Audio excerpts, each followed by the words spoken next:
Bonjour à tous et bienvenue dans cette première vidéo de la quarantaine. Alors, comme dit précédemment dans la vidéo teaser, on va s'attaquer à une souris tank que l'on va convertir en souris laser. On passe de la boule au laser. J'avais envie de faire cette vidéo depuis un petit moment et en fait j'avais envie d'acheter ce kit depuis un petit moment. Ce qu'il y a, c'est qu'il y a encore quelques temps, c'est un kit que l'on trouvait aux alentours de 80 € hors frais de port. À ce prix-là, moi j'achète directement un convertisseur USB DB9, hein, je m'embête pas à transformer ma souris. Par contre, j'aime beaucoup la souris tank, donc je voulais m'acheter ce kit de conversion. Pour information, donc il est dispo chez Micromiga, encore une fois. Je précise que j'ai pas de partenariat avec Micromiga, mais ce qui m'intéresse, c'est leur tarif. Il n'y a pas photo, ici on est à 30,45 € le kit, frais de port compris, sachant que j'ai choisi la formule Colissimo à 5,50 €, ce qui nous fait donc un kit de conversion à 24,95 €. Autant vous dire qu'à ce prix-là, moi, je suis open pour faire cette transformation. Dans le paquet, on a vu donc qu'il y avait le kit de conversion. En même temps, on a une notice complète en français, avec les petites photos pour vous montrer comment faire, hein. En même temps, la souris tank est quand même extrêmement simple et comme ça à première vue, je vois que le kit est quand même très bien fait. On ne devrait même pas avoir besoin de la notice pour ceux qui ont déjà démonté une souris tank. Alors pour commencer, pour ceux qui n'ont pas connu la chère et tendre époque des souris à boule, la boule qui est ici, eh bien voilà comment ça marche. En fait, cette boule est donc en contact avec la surface. Vous voyez, elle dépasse légèrement.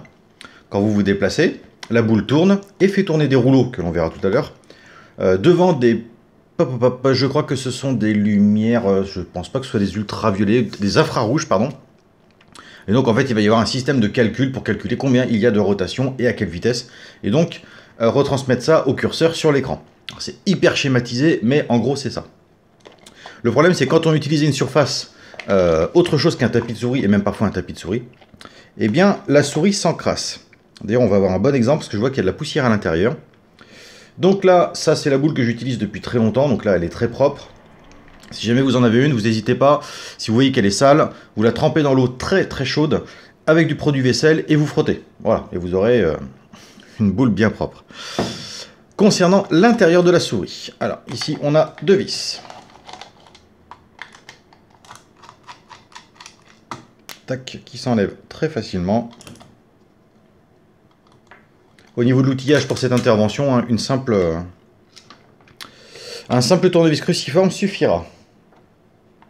Hop, voilà, le capot s'enlève très facilement. On peut voir le système très simple, hein. C'est le plastique qui fait ressort. C'est très solide, très dur à casser. Ensuite, on déboîte cette partie-là.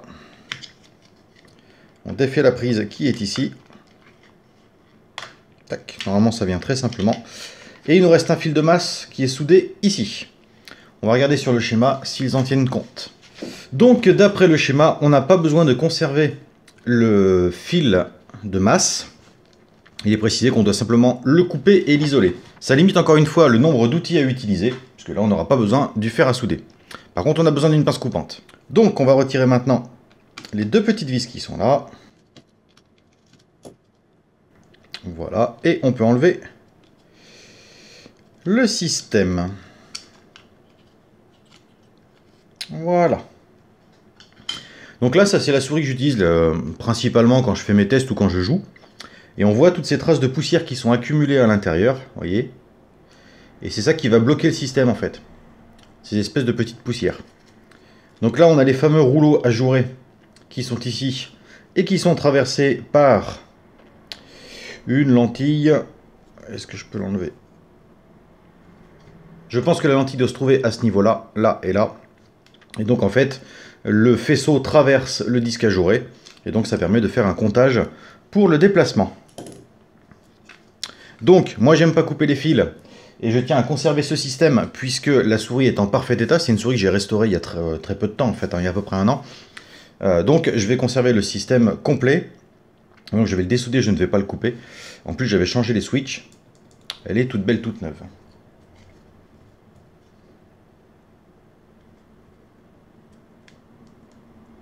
Tac.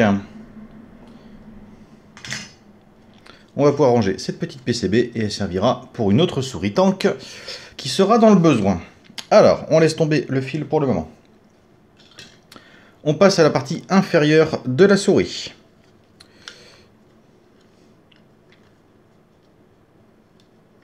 Alors je pense qu'il doit y avoir un sens, puisqu'il y a un petit ergot ici, et on ne s'embête pas à imprimer un petit ergot s'il ne sert à rien. De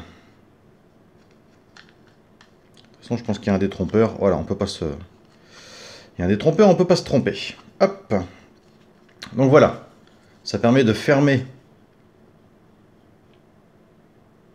la partie inférieure de la souris, et on voit que la nouvelle coupelle est au niveau des tampons en téflon. Est-ce que ça gêne au niveau des fonctionnements? Est-ce que ça va faire une bascule? On verra ça tout à l'heure. Ensuite, on prend la PCB et le petit cache transparent qui vient se mettre sur la lentille. Donc là, on ne peut pas se tromper. De toute façon, encore une fois, il y a un détrompeur, puisqu'on a des petits ergots ici, là et là, qui vont rentrer dans les trous qui sont là et là. Donc là, clac, ça se met tout seul. Et je pense que si on fait ça, ça va y aller tout simplement.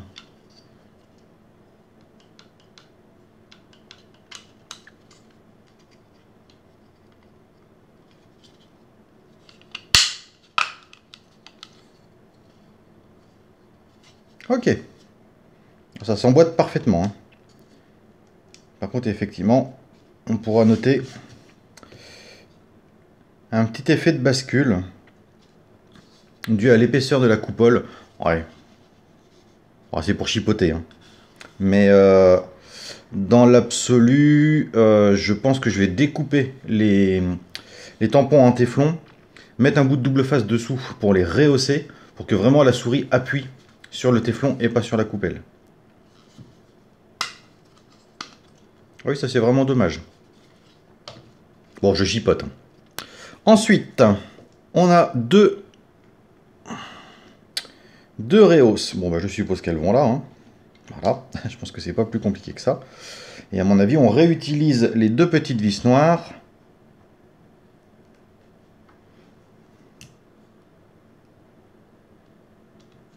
Pour maintenir la PCB en place.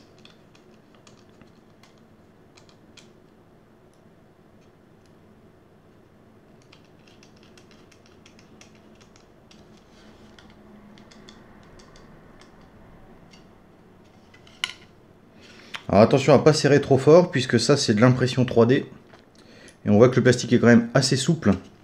Donc si vous serrez trop fort, vous risquez de complètement l'écraser avec la tête de vis.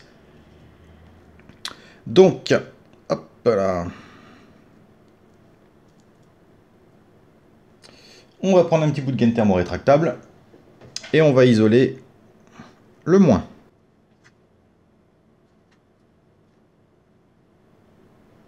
Là. Ensuite, bon bah là, il n'y a pas 36 manières de le plugger. On voit qu'à la forme du fil, ça se met dans ce sens-là. Si jamais vous vous êtes trompé ou que vous n'avez pas fait attention, c'est très simple. Encore une fois, détrompeur sur les deux prises. On prend l'ancienne. On se rend compte que de toute façon, ça ne rentre que de ce côté-là. Donc, le noir vers l'avant, le blanc vers l'arrière. Tac. On reclippe cette partie-là. Ça, on va essayer de le ranger pour que ça passe en dessous. Pour pas que ça gêne. Voilà, comme ça passe sous la prise. Tac. Et on va pouvoir remettre la partie supérieure. Alors sur la tank, c'est un peu particulier. Il faut enclencher l'arrière de la souris, être sûr que ce soit bien dedans et clippé. Donc on voit qu'au niveau des clips, ça marche super bien. On a un bruit bien propre, bien net.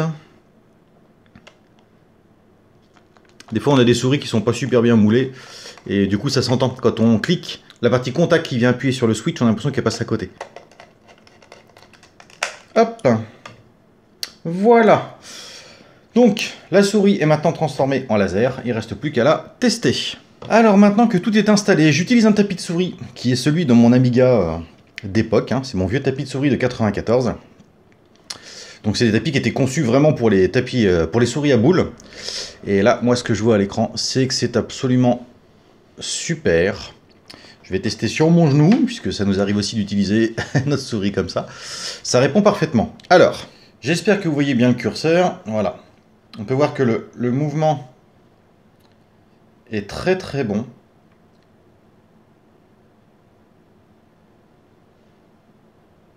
Alors, je vois que sur l'écran, quand je filme, je vois une légère latence entre le mouvement et le curseur. Par contre, je ne l'ai pas en réel. Là, je n'ai aucun ressenti de latence sur l'écran. Point positif, eh ben, du coup, c'est super. Alors, pour ceux qui travaillent sur Paint, c'est un vrai bonheur. Pour ceux qui veulent conserver la souris d'époque. Première chose qu'on remarque, c'est la différence de poids. La souris est extrêmement légère et c'est très agréable. Ça, c'est super. Après, je pense que pour ceux qui utilisent un tapis rigide, vous allez ressentir cette coupelle qui ressort un petit peu trop en dessous. Pour moi, ça va être le seul point noir. Et quand je dis point noir, c'est juste parce que je suis légèrement pointilleux. Mais par contre, sur un tapis en mousse classique, ça se ressent absolument pas. Voilà, c'est concernant les clics, c'est du top. Bah, évidemment, c'est neuf, donc voilà, ça marche impeccable. Hop. C'est parfait. Donc, ce convertisseur de souris à 24,95 €, eh ben, je le trouve top, bien conçu. Vraiment l'idée de transformer une souris d'époque en système moderne, donc en laser, c'est vraiment génial pour ceux qui veulent garder vraiment l'esthétique d'époque. Bon là ça marche pas parce que c'est mon 500 Plus ultra bidouillé, mais avec mon autre 500 Plus qui est lui entièrement d'origine, ça passera parfaitement, quoi. Ça permet de rajouter quand même un certain confort. Et l'avantage aussi, c'est que c'est rétrofitable. On peut repasser la souris en système boule. C'est pas quelque chose de définitif. On peut très bien l'utiliser et si ça vous intéresse pas, bah vous repassez au mode boule. Donc, eh ben, je suis content. Je suis content parce que j'attendais ça depuis très longtemps. Je suis très satisfait. Ouais, j'aime bien les produits comme ça. Donc voilà, c'était la vidéo sur la présentation de la conversion laser d'une souris tank à boule. J'espère que ça vous aura donné envie d'en acheter une. En tout cas, encore une fois, le lien est dans la description. Je vous remercie d'avoir regardé cette vidéo et je vous dis à très bientôt.